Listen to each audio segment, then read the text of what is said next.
In every heartache, there's a hidden seed of strength. Join Portia Booker on the Grief Grantor as we journey through stories of resilience, finding gratitude in the echoes of grief. Together, we transform sorrow into strength, pain into purpose. Welcome to the Grief Grantor, where your healing journey begins. Hello, everybody, and welcome to the first episode of the Grief Grantor. I am your host and face, Portia Booker. And before we begin, I want to give a little background on this show. So those of you who know me for my show, Groove with Portia. And Groove with Portia started in 2019 as a way for me to talk about mental health awareness.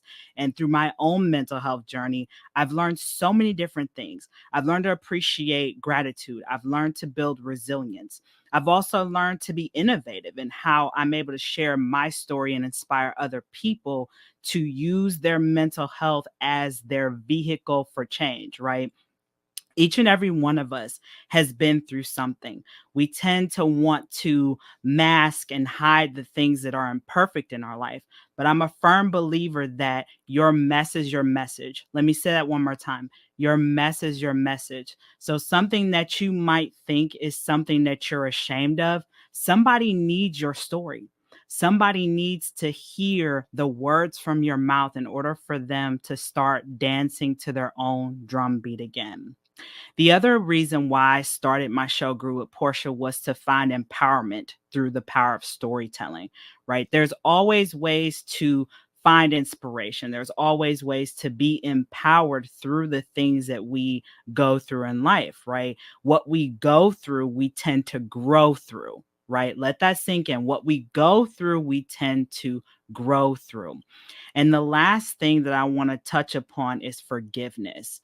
Through my grief journey of losing both of my parents in the last year, I've learned to forgive not only just myself, but I've also learned to forgive other people and also both of my parents through their journey of raising me.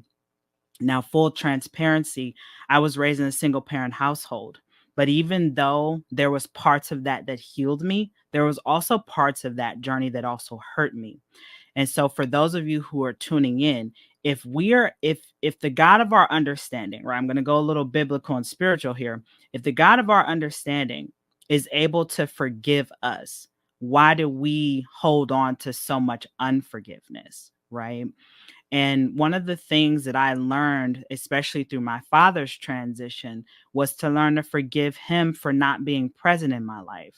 You know, I was grateful that through his beginning of his transition, I was able to be present for him, even though it was challenging, right? Because there's the human part of me that wants to say, well, you weren't here for me. So why should I be here for you?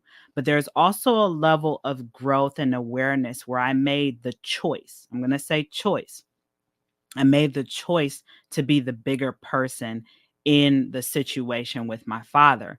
And one of the things that he shared with me before he made his transition of in April of this year was, "You're my child. You are my child." And I can't tell all of you how much that meant to me when I went to see him in the hospital.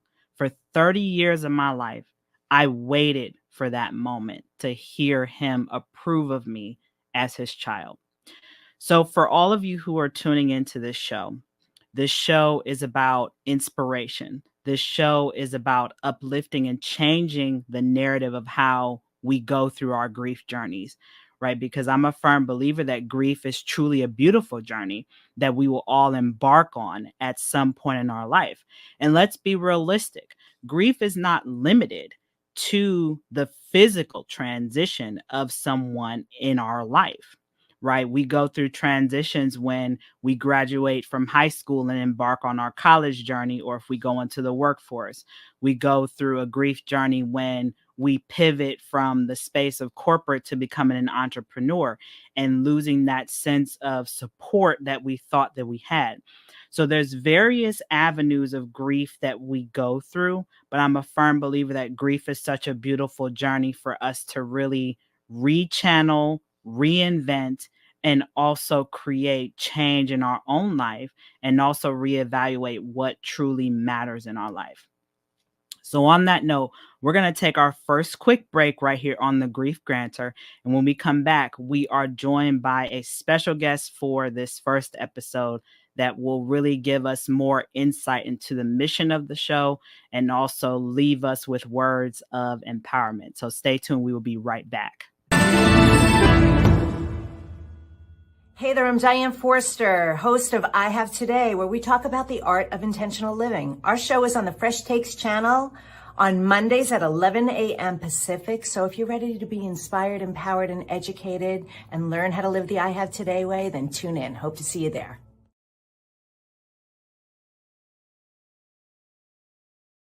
All right, everybody. So, welcome back from our first break here on the Grief Grantor. So, before I bring our guest onto the stage today, I want to give a little background about who she is. She's going to introduce herself once she comes on, but I want to challenge all of you who are tuning in to really think about the grief journey that you've been on and really think about also how you've been able to cultivate an attitude of gratitude through the things that you've gone through. So, our guest today, who I will bring on the stage shortly, is the author of The Science of Empowerment. And as I mentioned in the very beginning of the show, that this show is going to focus on gratitude, resilience, inspiration, empowerment, and also forgiveness. So, without further delay, I'm going to bring our guest onto the stage, Miss Laura Brennan Ballet. Hello, Laura. Welcome to the Grief Grantor. How are you? Oh, hello, Portia. What a beautiful, I've already taken notes everywhere just as you were speaking. So much that you said is just beautiful, impactful, supportive. It's, oh gosh, I don't want to say that I'm looking forward to taking a journey on grief, but I am thrilled to be part of a supportive community for all of us that do begin to take this journey together. I think having a group of people that we know have been through what we've been through, even though it's a very unique, right, experience, a very individual experience, we all know what that feels like. And I love how you said, really, grief is all around us. It's in so many things. There's grief if we lose a pet. There's grief if we have to move and we really don't want to. There's people, believe it or not, that have grief over having to sell a car, selling jewelry because they need money. I mean, we miss truly how embedded this kind of energy is and how so many of us don't truly know how to deal with it. And certainly the only time we really do deal with it is when someone we love, or also even people we don't know, but in the world, we're all suffering because there's grief happening. And we don't realize how it settles in the psyche, in the cellular makeup, and certainly in our attitudes and our coping mechanisms. So I'm just honored and thrilled, not only our friendship, which I am beyond grateful for, but to really take this journey alongside with you and be of support everywhere and anywhere I can. So thank you. Laura, I express my gratitude to you for agreeing to be the first guest on the show and to also share insight, right? I love how you brought up that there's grief is all around us, right? Yeah. We live in a world where there's massive catastrophes that happen globally. And those of us who are light workers or very empathetic, we feel it. We feel it because we want to know, how can this much suffering happen? And grief paints the duality in life, right? And I have to go deep into this because I get really fired up about it, because I remember when my mom transitioned, Laura, it painted for me just how, even though I'm in this boat of grief, life is still going on.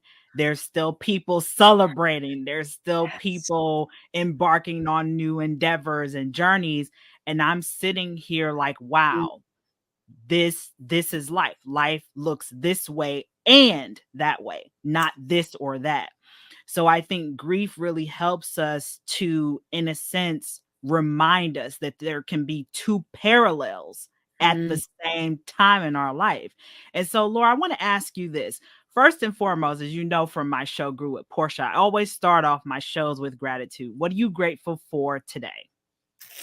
I'm grateful for being in this moment with you, sharing a time together where the intention of our hearts is to truly bring support to other people and help them through very minor transitions all the way through the most heart-wrenching of transitions through grief. And as you said, I just had this conversation, and you and I won't get into this, but the synergy is a bit magical with you and I living in different states. But I just had this conversation with a friend of mine, Stefan, who you know, about parallel movement. And we're not talking parallel universes here. We're talking about when you are actually going through something that brings you to your knees, where the world shifts on you, and yet you have to go get gas or go get some milk and cereal just to try to get something in your belly over days of this sadness. And there's people just engaged in the most beautiful celebrations, and they're happy and they're listening to music, and you can barely function. So I think that's a very important area of transformation through grief, and how we really truly can empower the experience. And some of that is being part of a community, watching, listening to people that have gone through it and found their way out of it. So a long answer to, I'm grateful for you. I'm grateful for this opportunity to co-create and really support other people that need it. Laura, I want to touch on something that you just brought up about support, because I mentioned in the very beginning that when we go through seasons of grief, there tends to be what I call an expectation of what support looks like and feels like. And one of my former coworkers from when I worked in corporate posted something today on LinkedIn about how to support someone or one of your colleagues who is experiencing a mental wellness obstacle. And one of the things that I read was being an active listener.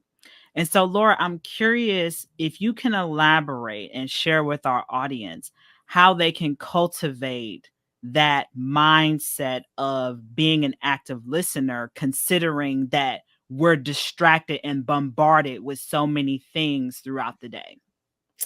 Yeah, so here we move right into the power seat of choice. And this is something that we talk about often in various ways, but this is truly showing up with intention to be that active listener, not going into that environment with, I want to share my grief. I want to tell you my story. This is really holding that environment of empowerment for both. And again, this word empowerment for some people may trip them up when we're talking about grief, but this is how we move through transition. We connect to that part of us that is powerful, even while we're going through that. But showing up. So let's say I had a friend and I knew that they were struggling with a deep loss. My position would be to go, and whether it's a hand on a shoulder, a hug, whether we're bringing food, whether we're just taking a walk in silence, whether we are, holding hands. Some of us, we believe in God force. So maybe we're reading from the Bible. Some of us believe in universal force. So maybe we're tapping into bringing that person through a meditation. There's so many beautiful ways that we could show up. But listening is that first human experience of, again, what are they saying? What do they need from me? And how can I hold that space for that person? And it may just be where you sit and you listen, and then too, right? Power of observation, that they've just released something and you make sure that they're okay, and then on you go. And I think this is why active listening, here we're on this journey to speak about it. But in that moment, sometimes the silence and just listening, because someone needs to really expel that out. Laura, I love what you brought up about asking ourselves, what do they need from me as far as support?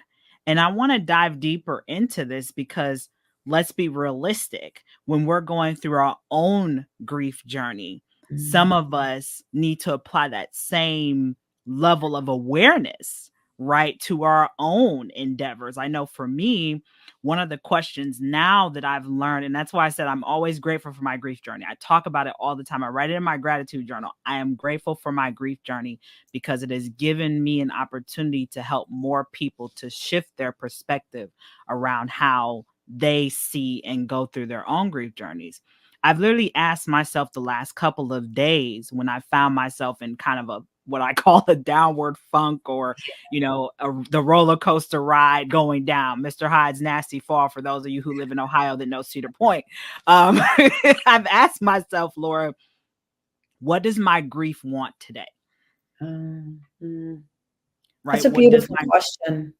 Does my grief want to be held? Does my grief want ice cream? Does my grief want to get in my car and go on an hour-long drive? Does my grief want to go to the movies? And I think this is a powerful question, Laura, in conjunction with what you're saying about the active listening, right? And when we, Laura, for your support network, when people are needing your support, how do you, in a sense, cultivate or hold space for them when your cup is empty? How do you find a way to replenish your cup by being of service to them, and also, in a sense, not get so, I don't want to say attached, but in a sense, you're able to still show up for them and also show up for yourself as well in that same present moment? Yeah, I've had a lot of time to continue my journey, grasshopper master, right? We're always going through this contrast of life, right? So as you just said, the highs and the lows, right? Someone is present in our life and then they transition and they're no longer there. It really is built into the human condition to have this contrast. And within this contrast is the opportunity to live an empowered life. So for me, if I have moments where I'm feeling, let's say, a bit in lack of, and then fill in that blank, as you said, my reserve is running low.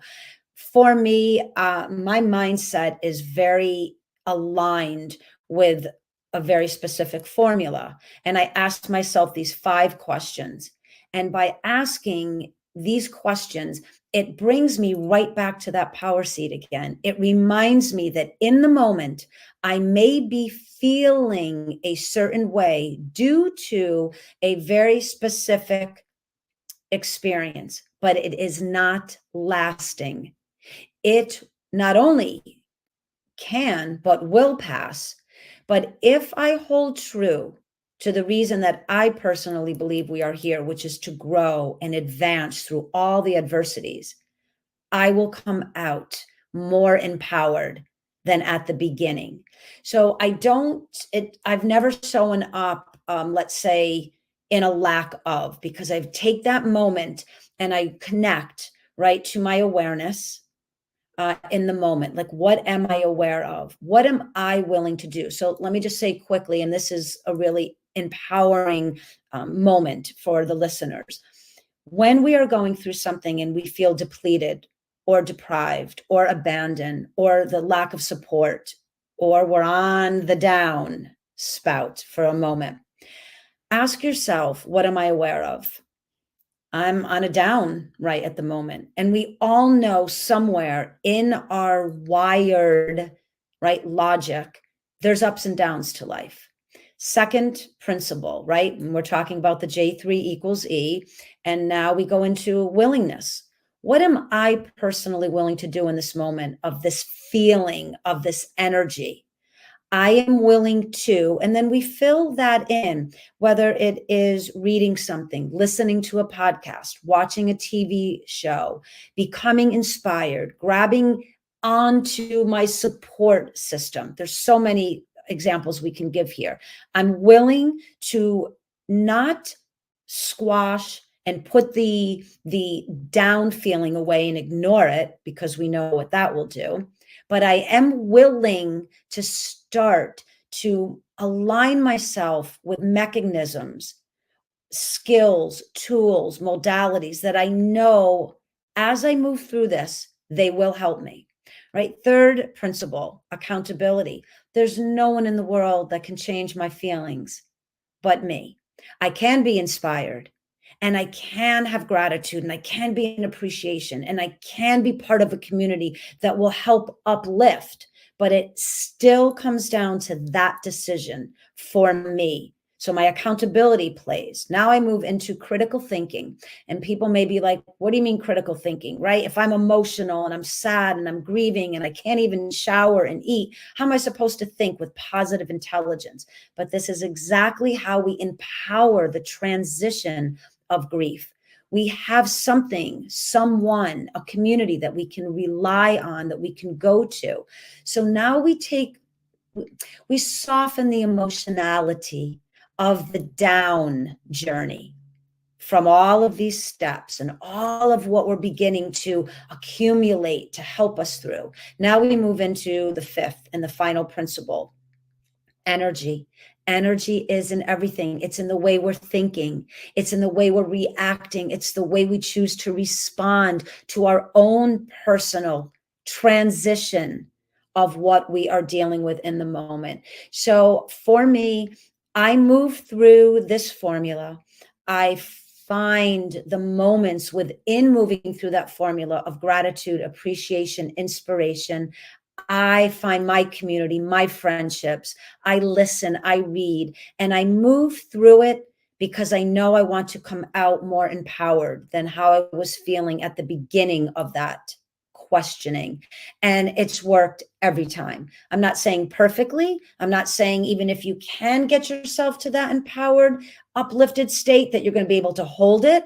But as long as you can move into it, even for a moment in that 24-hour day, now you are starting to begin to move through the grief process with a more empowered mindset.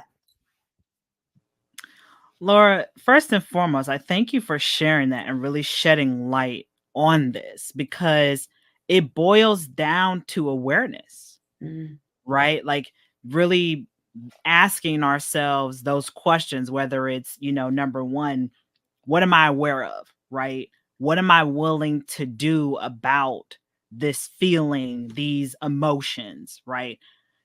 How am I going to hold myself accountable? I'm accountable for my own actions and reactions. And then also the energy. What type of energetic exchange am I dishing out because of the emotions I'm feeling? And what kind of energetic exchange am I pulling in from how I'm feeling? Laura, one of the things that I've learned through my grief journey is building my self-awareness, because I can always tell when I'm embarking on a grief journey, because the very first thing that I notice is my vocals start immediately. I start to feel it physically. Sometimes I notice the mental part in advance, but a lot of times it's the physicalness that I start to feel in the very beginning when I'm embarking on a grief journey. It's either my vocals, or I'll get back pain, or my appetite. That's a whole nother thing. That's a whole episode in itself about, not feeling the need to eat, or because you're so filled with so many emotions, right? And so, Laura, for our audience who is tuning in, right? For example, when you go through your level or line of questions and it's not working for you, right? What tips can you offer our audience about pivoting? Because I think sometimes we get into what I call the swing of the mathematical equation that 2 plus 2 is always going to equal 4. But as we both know, grief is very not linear. Grief is kind of like what they call the wave syndrome, or what I call having a life jacket in the water, right? Sometimes you're going to get splashed with all types of water, even though you're still floating. Right.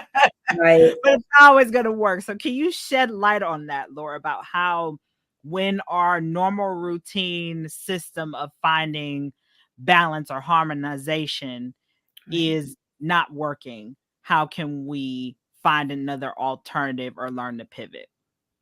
Yeah, that's a great question. And if I may say, when we begin to rewire the mindset from the beginning with faith, with excitement, with anticipation, and sometimes curiosity, even while we're going through, again, this grief process, I would say begin to explore the deepest parts of that grief.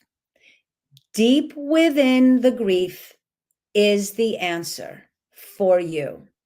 So, for instance, let's say someone has lost a very important person to them, and no matter where they go, it's not working.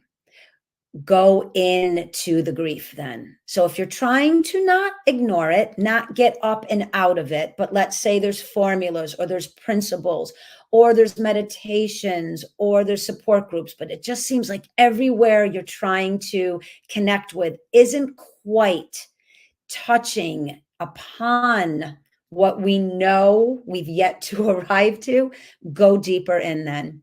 Go deeper, because it is an internal journey. We are equipped with a mapping system, a navigation system almost, to get us out of something.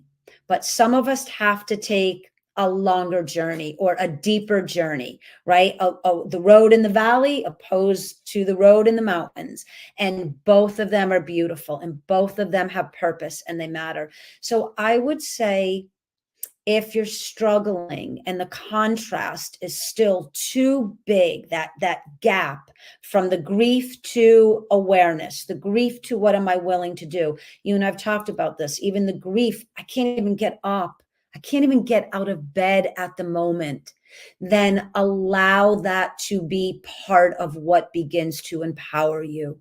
Let that moment, recognize in that moment that that is you and your future self talking to one another, and you allowing you to just settle into that a little bit more, a little bit deeper. And that could be a 4-hour cry. It could be hitting the pillows. It could be banging on the floor. It could be 3 days of barely water and no shower and lights down, curtains shut. It's okay.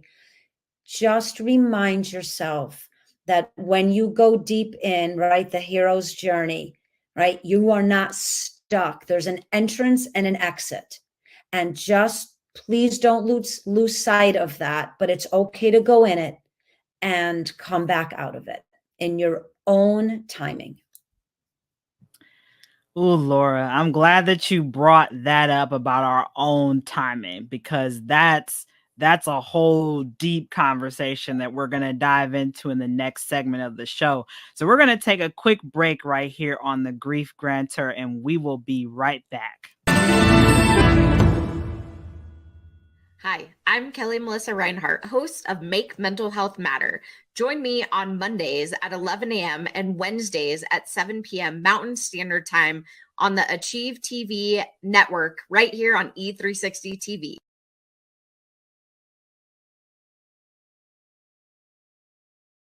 All right, everybody, and welcome back right here on the Grief Grantor show. We are joined by our very amazing guest, Miss Laura Brennan Ballet, and we were just having a discussion about how we can learn to, in a sense, empower ourselves through our grief journey, and also building our self-awareness, right? Because grief, in a sense, paints the duality of our life and also creates that parallel that two things can exist at the same time. Yes, you can grieve and also create happy moments and memories in your life. So, Laura, before we dive into the next part of the show, if one of our listeners is interested in connecting with you and learning more about you, is there a website or a social media handle you can share with us today? Yeah, of course. Thank you so much. Well, the book, The Science of Empowerment, of course, is on Amazon. Laura Brennan Ballet, The Science of Empowerment. And the website, www.thescienceofempowerment.com. I have readership. Oh, you know this, friends, all kinds of clients all around the world. So please reach out any which way. I do coaching, speaking engagements, interviews, but really the whole point of this journey is to build a community, to bring in light and love and support, and to let everyone know that no matter what we're going through, that there are people in this world that really genuinely care about our well-being, our mental state, our physical state, our spiritual state. And I am one of them. Thank you so much, Laura. I mean, I'm always inspired by our conversations, first and foremost, because, when it comes to grief, there tends to be a lot of this or that way. I haven't really seen a middle ground of this and that. I tend to see this or that. And one of the things, Laura, that you talked about in our segment before the break was about moving with your grief journey at your own pace. I think there's a societal narrative that we have to put a timeline on our grief. And I'll be fully transparent. I recognized a couple weeks ago that I've been grieving a long time, even before both of my parents transitioned. And through that, I've learned to be grateful for every single bout of grief I've ever been through, even before my parents. I've learned to build resilience through it by sharing my story, and other people are like, oh my God, I went through the same thing. The other thing is I've been able to be innovative and inspire more people to share their stories. Because, right, Laura, that's where the community comes in. Because each and every one of us back, when our grandparents were coming up, depending on what part of the world they were from, my great grandmother used storytelling as a way for us to learn and to cultivate resilience and build perseverance in our own lives, right? Being empowered, right? There's a level of, I guess you can say, athletic strength that you build when you're on a grief journey, and then also learning to find faith, forgiveness of self, and also other people. Laura, I want to ask you this, and maybe you can elaborate. When you've gone through a grief journey of some sort, can you walk us through how you approached it to dive deeper into it instead of what our society teaches us to do to evade it? Alanis Morissette said it best in her song, You Learn. In grief, you learn, and you truly do learn a lot when you're in a season of grief. So, Laura, can you elaborate on that? How you learn to embrace your grief journey with an uncomfortable hug and learn to, in a sense, dive deeper and to find a piece of yourself, a hidden gift that you didn't know that you had? Yeah, I absolutely treasure this question. This is such a high-powered observation into ourselves, even the listener, if you really start to ask yourself this. Two points of this, because if we haven't asked ourselves that, then opportunities probably were missed. And if we have, were there still opportunities missed because we bypassed something deeper into it? So if I just think of maybe a recent event that really was caused, me some grief in my life, I tend to feel it immediately. I literally get swallowed up by it, right? We're empaths.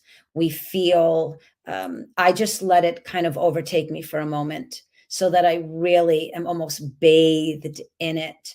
Now, this is not for everyone. And again, this is why we are such unique humans. We have our own autonomy, our own self-expression, and our own exploration into what grief is going to not only look like, but do for us. But me personally, I'm in it. I don't look at it in any other way than, oh boy, this not only knocked down my door, it blew the front of the house off, and I'm exposed and raw, and everybody can see it. And second, I then go to the points of love and light that I can count on and connect. Again, that could be your church. It could be someone as a mentor. It could be a book. It could be a journal. It could be a podcast. It really can be a point of connection. I find something. I've trained my mind to think of, where can I go that will offer just a reprieve? I know I'm in it. I'm not getting out of it anytime soon, but I need almost a lifeline to someone or something, right? We all need that. That's built into the human condition. We need hope. We need inspiration. We need a lifeline. And then the third part is I start to ask, why? Why is this particular feeling coming up? I know this is sad. I know this is causing me heartache. No one really wants to go through any of this, but it's part of life. But why is it hitting me the way it is? Why am I losing myself in the thought process around the grief? Obviously, there's something I need to see, to deal with. And as you said, go through, to grow through. There's something in the contrast of that pain, love, pain, loss, life. There's something in there deeper for me to gather on my own journey, gather it, that will absolutely empower me when I do come out of it. So I really, I use grief as a mechanism for growth. I always have. And I'm not saying it's easy or simple. I'm not even, of course, it's not enjoyable or fun, but I will tell you, when you authentically align with the process, whatever that may look like for the individual, and you don't shy away from it, well, that's where your strength is. That's where your resilience, that's where your innovation comes in. That's where your gifts and your light begins to shine differently. It really is that moment of that hero's journey. You go into the dark cave and you will come out a changed human. And now you have the power to help others because you yourself went through it. So I use it to help grow and advance my place within the human condition. Laura, I gotta say, one of the things that you just said is you learned through your grief journey to, number one, grow, and also convert that sorrow that you're feeling to a level of strength that you didn't realize that you had. Yeah. You know, one of the things I want to really touch on, Laura, is how you're allowing that grief to overtake you, right? Mm-hmm. In that present moment, because let's be honest, when we embark on a grief journey, the first thing that we're conditioned to do is run the opposite way instead of learning to run to it or embrace it, right? Where we evade it, and then it's kind of like the pot of water. You keep suppressing. Well, eventually that pot's going to boil over, yeah. Right?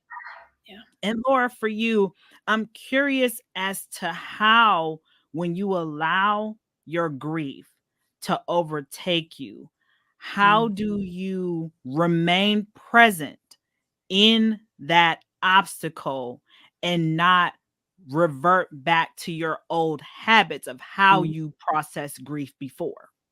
Yeah. Again, another beautiful question. And this style of mindset rewiring takes time, but this is why you're doing what you're doing. This is to not only expose the community, but to offer and grant information and knowledge and support. So this is not to say, if you had reached out to me on day one when your beautiful mother transitioned, I wouldn't come to you and just be like, okay, here we go, and let's just empower this experience. And no, of course not. But there again, I have learned to look at everything as a change agent, a transformational mechanism. It's the way my mind works. I look at it like this. Will this empower me or will this disempower me?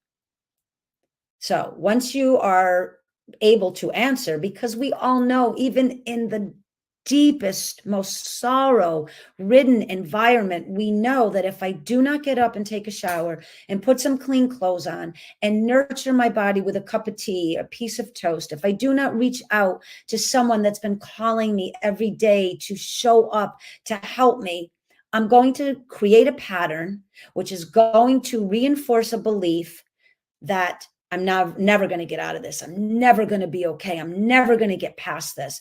I just will never be the same. Of course not. You're not meant to be the same. This is one of the beautiful parts of going through grief. When you are allowed to just be cool with yourself, be gentle with yourself, that it is going to be a new way of being in this world. You will not be the same, and it is okay. And if I must say, my own personal philosophy is, when people transition, they are absolutely with us. I don't mind however that looks to you. It can be, again, a spiritual, a consciousness, it could be a faith-based, but they have an energy imprint that has been with us in this physical environment, and that does not go away. How we keep them alive and how we stay connected to them, and I believe how we honor their transition, is remembering the energy of the beauty and the smiles and the laughter. Yes, acknowledging, back on that parallel street, acknowledging the sadness or the neglect or the abuse and the abandonment and all the things that we know can come up when we're dealing with grief, but really to hold on to those aspects of, I'm going through this. This is something I'm going through. But if that person was in a more of a positive, loving way, what would they say to me now? They would not want me to be under the darkness for days on end. They would be like, oh, my dear son, daughter, wife, husband, friend, coworker, our pets, however you want to look at it, they would be like, live. You are in the presence of physicality. Enjoy it and live, because it is inevitable that we will all transition.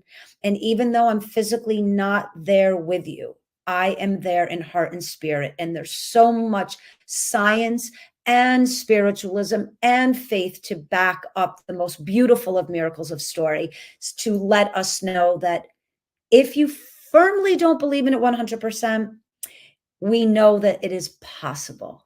And in that possibility is where I think, again, we can empower ourselves through the grief process and really just allow it to be what we've been talking about. It is a parallel. It is not this or that. It is absolutely this and that. And there is alignment, and there is a bump in the road, and then there's a realignment, there's an adjustment, there's a recalibration, there's new thought, there's adjusting to what is that without them. There's all this beautiful kind of alchemy that's happening around the grief process. And I really, truly think if you reach out and fill your mind and your heart with information and support systems, it can be less of an elongated journey in grief and more of an empowered journey through the grief process itself. Ooh, Laura, I knew this conversation was going to be powerful no matter what, because, when I think about what you just mentioned, that those who have transitioned already, for me, it's both my parents, my mother and my father. I know that my mother would want me to continue moving forward. She doesn't want me to be sad and, that she's not here. I have my moments where I think about her. I'm like, man, Ma, I wish I could show you this, but she's still here. She's still present with me because I can feel her energy a lot of times, depending on what it is. And of course, the signs, right? Being open to those signs that there is life still present. It's just in a different form, right? If energy never dies, right? We just have to be open to seeing what that energetic current is going to come through as, right? Like 2 weeks ago, Laura, I had the opportunity to encounter several monarchs here in Ohio, when normally they're already gone, south to Mexico by now. But 7 monarchs I saw in one day. I said, what? Yeah. And, it's kind of like those stories of where people find bugs during cold weather. Right. Only science cannot explain that, right? That is truly energetically divined, right? And Laura, I love how too, in my own grief journey, and how through our connection, we can continue to keep these conversations alive and change the way people view it, right? Because you mentioned in the beginning that it truly is a hero journey, right? And I think there's this idea that the hero's journey is you go to the castle, you slay the dragon, and everything's okay, right? But if we watch all the classic Disney movies, right, the hero encounters some type of mental health episode, right, where they can't figure out how to get inside the castle. They can't figure out how to, get the sword out of the stone, whatever it might be. King Arthur. Right. King Arthur, Snow White. All of it. Rapunzel, all of those, right? Each and every one of us has embarked on that type of journey at some point in our life. And I think us embarking on it throughout different periods of our life truly brings out the strength and resilience. And it reminds us that we're not supposed to be what I call on the stagnant maggot train, right? No. Like, we're destined to change. We're destined to see new people, have new experiences. But with those new experiences, it comes with shedding a layer of what we knew and what we were accustomed to in order to build a new person. So we're going to take another quick break right here on the Grief Grantor, everybody. Stick with us. We will be right back. Hey there, I'm Diane Forster, host of I Have Today, where we talk about the art of intentional living. Our show is on the Fresh Takes channel on Mondays at 11 a.m. Pacific. So if you're ready to be inspired, empowered, and educated and learn how to live the I Have Today way, then tune in. Hope to see you there.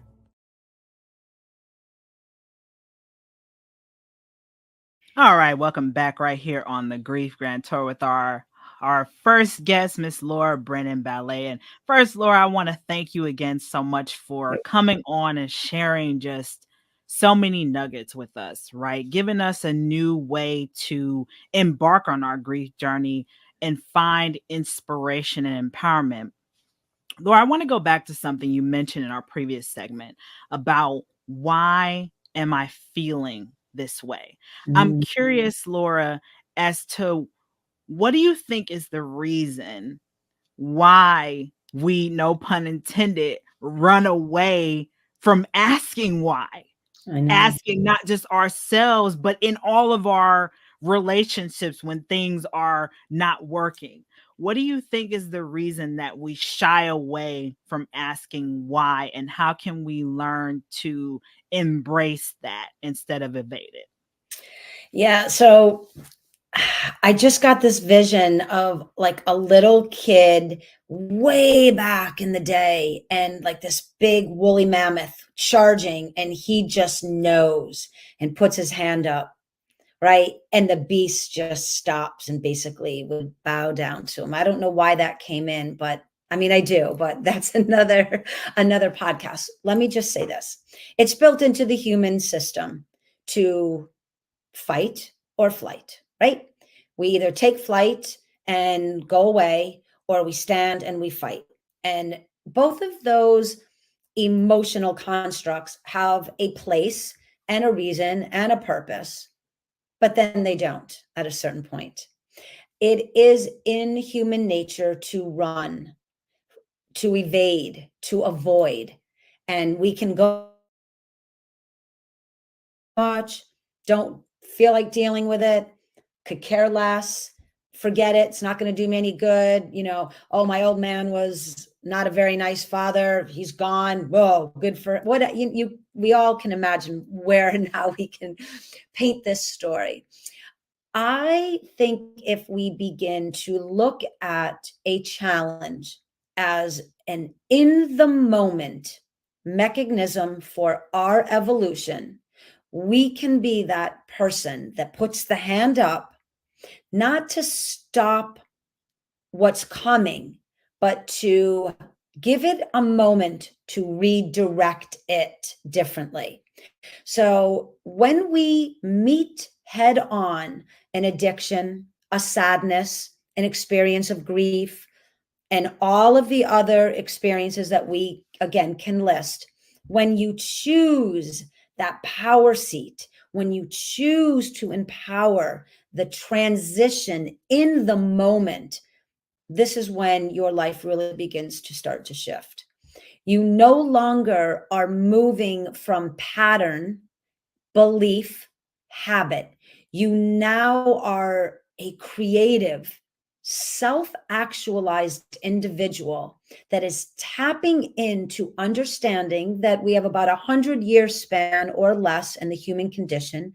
We have it built into our mindset. It's wired that we still react to many things from old energy, old, outdated algorithms that no longer serve present transformation. When we start to understand this language and look at things differently, this is again where we empower ourselves through the grieving process. It no longer is a weight. It actually can become a balloon. It's all in the perception of how we choose. I'm not going down the butterfly analogy right now. That'll come somewhere down in the many episodes to come. But it is all how we are perceiving our place within the experience and reminding ourselves that we absolutely have what it takes to not only move through an experience of grief, but to actually empower that grief process so that it will benefit the rest of our time. I couldn't agree more, Laura. I mean, I think that the big word that I keep hearing from you is choose. Yeah. Right. And I think that we forget how much choice that we really do have in our life. Right. And I think that it's important to, when we're embarking on a grief journey, are we going to choose to do it the same way that we've always done it? Or are we going to pivot and choose to embark on it a little different? I think I've shared this story with some people before, that the day after my mom's transition, I went out on the front porch and I remember I said a prayer. I said, God, I know this grief journey is going to be heavy and different, but I want to do it differently. I want to embark on it differently than I have before, because I used to be a workaholic where I would go and just bury myself in work to not feel. But I knew I wanted to do it differently. And I, want to challenge our audience today to do things differently. Really ask yourself that question of, what does my grief want from me? And how can you satisfy that? Maybe you just need a hug. Maybe you just need time alone. Or maybe you just want to indulge in ice cream, right? Who doesn't love a good cup of ice cream? So really doing that, building your self-awareness, and know that this is part of your journey, that each and every one of us, those walls have to be tore down in order for them to be built right back up even stronger. Absolutely. Laura, we're going to be concluding here soon, and I extend again my gratitude to you for being the first guest on the Grief Grantor show. You know, I want to ask you this, and you've left us with so many different actionable steps to take as we embark on our grief journeys. For our audience who's tuning in, if you can leave them with a mantra or a sentence to help them today, what are those words that they can take today and help them through the challenge that they're currently in? Yeah. Well, again, thank you. It's just been an honor and a privilege all the way around to be with you, to co-create with you, and certainly to bring support to the listeners. To choose is to be empowered. It's very simple. It's very clean. It's to choose is to be empowered. And even though we understand the language and the experience and the imprint of the emotionality around grief, which has been shown and taught to us for tens of thousands, hundreds of thousands, however long you want to look at life, you now in this moment have the power to choose how you want to go through your grief process. And I would humbly suggest to choose to go through it, to empower yourself. I couldn't have said it better, Laura. Just remember that we have that power to choose our destiny in some form. We get to choose how we go through something. We get to choose how we show up. And best of all, we get to choose how we create and reinvent ourselves through the things that we go through. Absolutely. Well, everybody, that concludes this first episode of the Grief Grantor. Until next time, everybody, we will see you again. Thank you for joining us on the Grief Grantor. May the story shared today light your path and guide your heart toward healing. Remember, with every moment of grief, there's an opportunity for gratitude, resilience, and empowerment. Continue your journey with us online and share your own story, because in this tapestry of life, every thread matters, especially yours.